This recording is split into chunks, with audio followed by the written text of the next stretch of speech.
Bismillahirrahmanirrahim. Qala mu'alif qaddasallahu sirrah.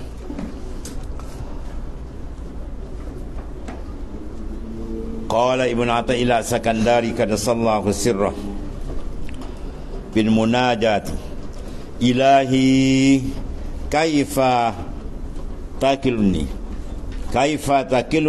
ila nafsi wa qad tawakkalta li, am kaifa udamu wa anta nasiruli, am kaifa akhibu wa antal hafiyyu bi. Ni bangun malam-malam baca, bangun pukul 3, 3.30, pukul 4 ya. Munajat yang dikumpulkan oleh Al-Alim Al-Allamah Al-Waliyul Kabir Syekh Ibnu Athaillah As-Sakandari qaddasallahu sirrah radhiyallahu anhu. Dia satu keistimewaan yang ada pada Ibnu Athaillah luar biasa. Dia munajat di belakang hikam. Di belakang hikam tu dibuat satu munajah, dan munajat itu dikumpulkan semua makna dalam kitab hikam. Ya, satu kitab hikam Ibnu Athaillah tu dikumpulkan dalam munajat ni. Tu. Ilahi, wahai Tuhanku, bagaimana engkau hendak menyerahkan daku kepada diriku sedang engkau telah menjagaku. Maksudnya apa ini? Putuskan perasaan kita dengan diri kita. Kemana keluarkan kamu daripada diri kamu, dengan bahawa tawakal kita kepada Allah Ta'ala, dan Tuhan yang sebenar menguruskan segala-galanya. Wa Allahu yudabbiru samawati wal ard, Tuhan yang mentadbir langit bumi, termasuk kita yang kerdil. Kewujudan kita dengan tasis iradat dia ada kita, umur kita, rezeki kita, hidup mati kita, tanah kubur kita pun dah siap. Itu semua dah siap. Tidak ada satu benda yang dah maujud, sedang dan akan datang yang keluar daripada taksisul iradah. Tak ada. Semua terikat dengan takdir iradat Allah Subhanahu Wa Taala. Sebab apa? Sebab apa tuan? Buat dia Tuhan lah. Buat dia Tuhan. Mana Tuhan apa? Iftikaru kullu ma ada ilaih, berhajat segala yang lain kepada dia, baru dia Tuhan. Mana satu benda pun tak boleh terlepas daripada dia. Ya, itu makna ketuhanan. Ya, sebab tu batal segala dakwaan palsu ya, yang sesat di kalangan kufar. Dia mendakwa orang tu dibuat macam-macam. Ya, tu Sayyidina Umar dia pernah ketawa seorang-seorang. Dia duduk seorang, dia senyum. Bila orang tanya kenapa ketawa, ya Amirul Mukminin, aku teringat zaman jahiliah. Aku membuat patung ni semua tu daripada buat tamar, buat patung. Lepas tu aku lapar, aku cabut tangan ni, aku cabut kaki. Aku makan Nabi, dia kata. Maknanya jahil sungguh ketika tak kenal Tuhan, kan? Ada kenal siapa dia Allah Subhanahu Wa Taala, ketika dia kenal lah dengan sebenar kenal, ya, maka keluarlah kita dari diri kita. Ya, matikan diri kita, bahawa kita lagi terang dengan dia. Hijab yang paling besar apa? Diri kamu. Ya, ialah diri kita. Hijabul azam wa nafsu. Hijab paling besar dari diri kamu. Kita rasa kita ada kuasa, kita ada iradat, kita ada ilmu, kita bijak, kita pandai. Itu semua hijab yang menebal. Pulangkan balik segala-galanya. Satukan balik segala. Ilmu sebenar dia saja punya. Ya, kewujudan sebenar adalah dia. Kuasa yang sebenar adalah dia. Ilmu sebenar adalah dia. Iradat sebenar adalah daripada dia. Bukan kita. Kita ni majas sandaran kejadian dia. Sebenar-benarnya wujud yang sebenar ialah wujudullah Ta'ala. Bila kita pandang situ, bahawa dia akan terang lagi pandangan makrifat dia dengan Allah Subhanahu Wa Ta'ala. Bagaimana aku akan ditimpa kezaliman dan kehinaan sedangkan engkau adalah penolongku? Apa maksud dia? Ini doa orang pandai-pandai dah ni, doa wali besar ni. Maksud dia apa? Tidak akan jadi hina seorang apabila dia bersandar kepada Allah Ta'ala. Bila kita baca doa kunut, wala ya'izzu man wala ya'zillu man wala. Tidak akan jadi hina orang bersandar, dan tak akan jadi hebat sempurna orang yang bersandar selain daripada Ta'ala. Maknanya apa? Sandaran kita itu merupakan satu perkara besar. Rukun untuk terbuka makrifat kepada Tuhan ialah istinad qalbi ila Allah, sandaran hati daripada Ta'ala. Dia bersandar daripada diri dia, boom, habis tu. Ya, terkatup pintu makrifat. Kunci makrifat dia tak dapat. Bila dia pandang je diri dia. Ya, ana habis jawab dia. Allah. Bagaimana aku akan ditimpa kezaliman dan kehinaan sedangkan engkau adalah penolongku? Mana manusia akan selamat daripada kezaliman dan kehinaan bila dia bersandar kepada Allah Ta'ala. Dan Tuhan terang gezek ke dalam Quran. Ya, wa may yatawakkal 'ala Allahi fahuwa hasbuh. Siapa yang berpegang pada Taala, bergantung pada Taala, maka Taala akan jamin di sini. Itu wirid yang selalu diberi ijazah oleh tuan guru kita apa? Qasadtul kafi, wajadtul kafi, likullinil kafi, kafanil kafi, walillah ilham. Ya, tu tuan guru Adi Abdul Wahid muallim kita, ulama wali besar. Qasadtu, mana aku qasad, aku iltijakan qalbiku. Qasadtul kafi, al-kafi itu nama Ta'ala, ismun minal asma, satu nama daripada nama Allah Ta'ala. Asma jamak, ismun satu, ismun satu nama minal asma daripada segala nama-nama Allah Ta'ala. Al-kafi, yang menyanggup, yang mengawal, yang menjaga segala-gala dia.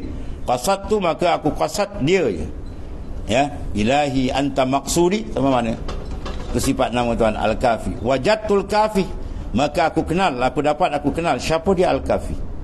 Ya, qasadtul kafi, wajadtul kafi, bila aku dapat Al-Kafi, likullinil kafi, bagi semua ni ada Al-Kafi yang mengawal, yang menjaga, di mana tidak ada satu benda terlepas dari Allah Ta'ala. Ya, itu maksudnya. Ya, likullinil kafi, ya, kafanil kafi, memadalah aku, cukup aku dengan Tuhanku Al-Kafi, lain tak ada. Sehingga kita tak pegang pada diri kita, tak pegang pada kekuatan kita, pada harta benda kita, tak ada. Itu semua tak masuk dalam kepala. Qalbi dia betul terus mi'raj ke hadrat Tuhan. Bahwa walillahil ham, ya, bagi Allah ada segala puji. Berarti itu 5 rangkap. Qasadtul kafi, wajadtul kafi, likullinil kafi, kafanil kafi, walillahil ham. Habis. Tamam. Dan bagaimana aku akan dikecewakan sedang engkau ya Allah sentiasa berlembut dengan dan mengasihi aku. Berlembut apa? Dengan sifat lutfi. Itu kita zikir Al-Latif, ataupun guna ya nida, ya latif, ya, atau guna nama isim Al-Latif, Al-Latif kan. Bila kita sebut Al-Latif atau nida seseru ya latif, maka fanakan pandangan kita. Dalam semua yang maujud, ini adalah terjemahan daripada lutfillah, kelemah lembutan Tuhan, kasih sayangnya lah ada segala makhluk, ya, bergerak segala makhluk, diam segala makhluk, dan berkembang segala makhluk, dan segala berbagai nikmat-nikmat yang telah, sedang dan akan datang. Semua berduduk dalam makna lutfillah. Ya, sebab kita zikir Al-Latif lagi terang nampak kebesaran Tuhan, keagungan dia maha dahsyat. Ya. Dimaksud dia apa sini? Engkau, sedangkan engkau berlembut. Bermakna apa? Kita minta Allah Ta'ala makna tajalikan sifat lutfi, ya, kepada kita, supaya kita mengenali dia melalui lutfillah. Maka dah hadiah besar, bacalah tu, ya. Ya Latif 16,641 kali. Ya, dan itu mujarrab. Dah banyak one test tu jadi tu. Ya, memang Tuhan mujarrab dengan cara-cara dia lah. Kemudian atawassalu ilaika bifaqri ilaik, wa kaifa atawassalu ilaika bima huwa muhalun an yasila ilaik, am kaifa ashku ilaika hali wa huwa la yakhfa alaik. Ana atawassalu ilaika bifaqri ilaik. Sekarang ini hamba-Mu ya Allah bertawassul kepadamu dengan kefakiranku kepadamu. Mana harus kita bertawassul menggunakan apa? Iaitulah amal saleh. Sebagaimana dalam hadis sahih, kan, seorang yang terperangkap di dalam gua, 3 orang kan. Seorang tu, ya Allah, lepaskanlah aku bertawassul dengan amalku gini. Kau buka, aku buka sikit, kan. Dia ada ibu, jadi ibu dia diraikan, dia takkan makan, takkan apa, melainkan dikasih ibu. Kalau itulah amal khatimah, ya Allah, dengan berkatnya aku bertawassul, angkatlah, keluarkan kami daripada terperangkap dengan batu yang menutup pintu gua ni. Terangkat sikit. Ya, seorang tadi lagi apa? Dia nak melakukan zina, dah betul-betul nak lakukan zina ni. Tiba-tiba dia larikan diri dia. Kalau itu amalan yang aku terima, orang kau angkat sikit lagi. Dan seorang lagi, dia kata, ya Allah, aku ada memberi satu kebajikan, iaitu seorang daripada mereka tadi yang mana khadam atau kuli dia melarikan diri, sedangkan upah dia tak diambil. Maka upah tu aku belikan kambing, maka aku peliharakan kambing dia punya khadam, kuli tadi, orang gaji dia, sampai biak bertahun-tahun, sepadang-padang beratus kambing. Dia pun datang minta upah dia. Mana upah saya dulu? Upah kau tu orang padang. Dia kata, jangan tuan, perli saya pula. Dia pun cerita sebenar lah. Sebenar duit kau tu aku dah kembang biak. Oh macam tu, dikaut semua, seekor tak habis kan. Boleh macam saja. Ini lower macam bendul gitu. Kalau kau cempak 10 ekor tak apa, dah beratus ekor orang tu mempiara, dia kaut habis. Maka kalau itu amalan yang kau terima ya Allah, kau buka dah rap habis bukan. Terbuka boleh keluar. Mana apa? Itu mana jawaz tawassul, harus tawassul bi amalis salih. Ini ittifaq ulama. Tak ada ulama khilaf. Cuma yang khilaf tawassul pada orang yang mati. Ya. Ni pendapat tak kuat. Dia kata orang mati, kita kata orang hidup boleh. Orang mati apa beza hidup mati? Yang mati jasad bukan roh. Al jasad yakul wa yamut. Jasad dimakan, diminum, dimati. Ar-ruh la. Ar-ruh la yakul wa la yashrab wa la yamut. Roh tak minum, dia tak makan, dia tak mati roh. Roh ada awal tapi tak ada akhir.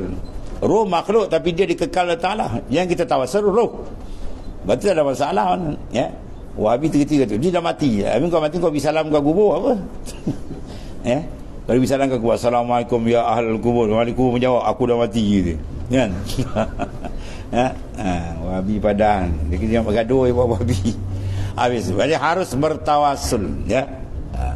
Kemudian wa kaifa atawassul ilaika bima huwa mu'alun an yasila ilaik. Ini hati para arif sedang bermanja dengan Tuhan, sedang merasai nikmat kelazatan makrifat dengan Tuhan. Bila dia bertawassul, dia datang gisikkan hati dia. Wa kaifa atawassalu ilaik.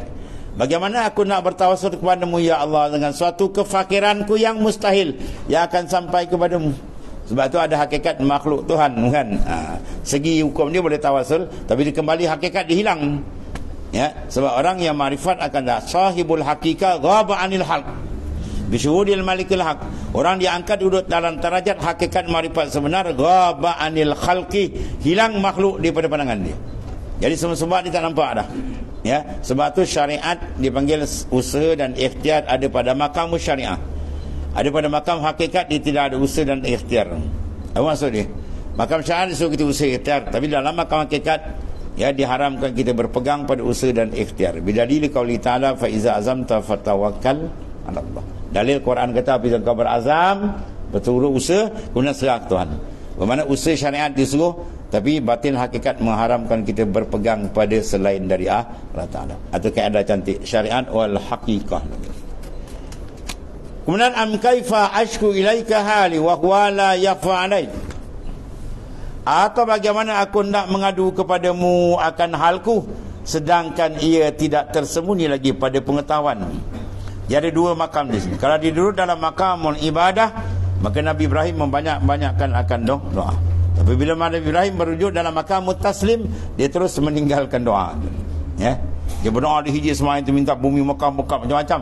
Yang kita dapat hasil keberkatan doa Nabi Ibrahim alaihissalam.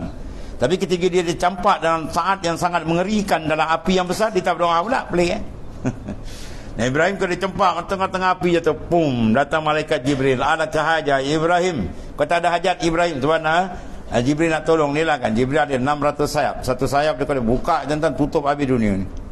Ya, manakala pada adatnya kalau ditepuk api sekali padam. Ya. Jadi maknanya apa? Bila dia kemukakan tawaran kepada Nabi Ibrahim Khalilullah, kekasih Allah Ta'ala yang sangat kuat gantungan pada Tuhan, dia kata apa? Fa amma ilallah fabala wa amma ilaika fala. Pada Tuhan dia aku dah ajak, pada engkau Jibril aku tak ada ajak.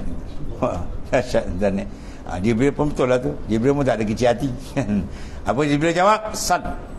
Kalau kita minta lah, round kedua pula dia jawab, ilmuhu bihali yakfi min su'ali. Tuhan dah tahu aku dalam api diantar, aku nak minta jangan lagi. Ya, itu dipanggil maqamut taslim. Waktu seorang ulama hadis terbesar, Sultan Muhadisin, Amirul Mukminin bil hadis. Bukan lebih-lebih hadis-hadis sekarang ni. Ya. Baca hadis kemudian terbalik, lepas tu tak nak pakai mazhab macam-macam dan ini ratus dia, maknanya Sultan Muhadisin ataupun dipanggil Amirul Mukminin. Dalam ilmu hadis siapa dia? Syekh Abdullah Al-Mubarak radhiyallahu anhu. Ulama hadis besar dan kuat berjuang, dan dia sahibul karamat, ada karamat ni. Ya. Dia pernah ambil rezeki tuan-tuan emas daripada alamil malakut. Ya. Satu hari 15 orang kawan dia daripada muhaddisin ziarah dia. Jadi bagi ahli hadis dia kena beramal, dan di antara amalan dalam hadis ialah meraikan akan duyuf. Tetamu-tetamu datang tu ada kena raikan. Jadi dia raikan, dia nak sembelih ayam itik dah tak ada, tinggal kuda di seekor je. Akhirnya dia sembelih kuda dia. Bini dia pun cekmek, dia pun berbunyi, abang dah tak ada kuda. Kan? Nak mengajar macam mana nak pergi buang benda tak ada kuda dah sembelih. Dia kata aku sembelih ni aku beramal dengan hadis Rasulullah SAW. Bila aku beramal kau berbunyi tak ada kebajikan kau dengan aku, baliklah Muhammad kau balik. Terus cerai kan. Kita bini gayut kita sampai lembik. Jadi bodoh mana dia. Ini satu je, aku beramal dengan hadis Nabi. Bila kau bertikah tak ada kebajikan, baliklah Muhammad kau. Bila balik cerai, maka sunat kita beri mut'ah. Sunat beri mut'ah. Bukan nikah mut'ah, tu Syiah. Babas. Mut'ah sagwati. Di mana dia ambil? Di mana alamil malakut. Dibuka pintu rumah dia, disyarat je. Mam, sebungkal mah dan ambillah hadiah bawa balik. Tu Syekh Abdul Mubarak, sahibul mah karamat. Ya. Jadi apa cerita dia? Aku telah meninggalkan mengangkat tangan berdoa selama 50 tahun. Iktifaan bima fil azal. Sudah cukup. Azal dah siap dah, tuan dah set benda tu. Itu kedudukan dia. Tu boleh tiru-tiru tadi sampai makam taslim, ada keadaan begitu. Dan satu lagi, am kaifa utarjimu laka bimaqalih wa huwa minka baraza ilaik. Atau bagaimana aku nak menerangkan kepadamu dengan kata-kataku, ya Allah aku berhajat sekian, ya Allah aku, sedangkan perkataanku adalah daripadamu. Yang bergerak ni pun daripadamu, yang datang dalam pun daripadamu. Semua gerak daripada engkau, zahir dan batin, dan kembali balik kepadamu. Ya, minallah billah ilallah, dari Allah dengan Allah kepada Allah. Itu makam ahli hakikat tuan ni. Dia duduk makam tu boleh lah. Dia bagi maki kita tak sampai lagi tuan, nampak kita lagi, yuk kita berdoa lah. Ya, berdoa dengan ikut syariat ya. Itu dia antara adab-adab doa lah. Kemudian am kaifa tahibu amali wa hiya qad wafadat ilaika wallahu a'lam.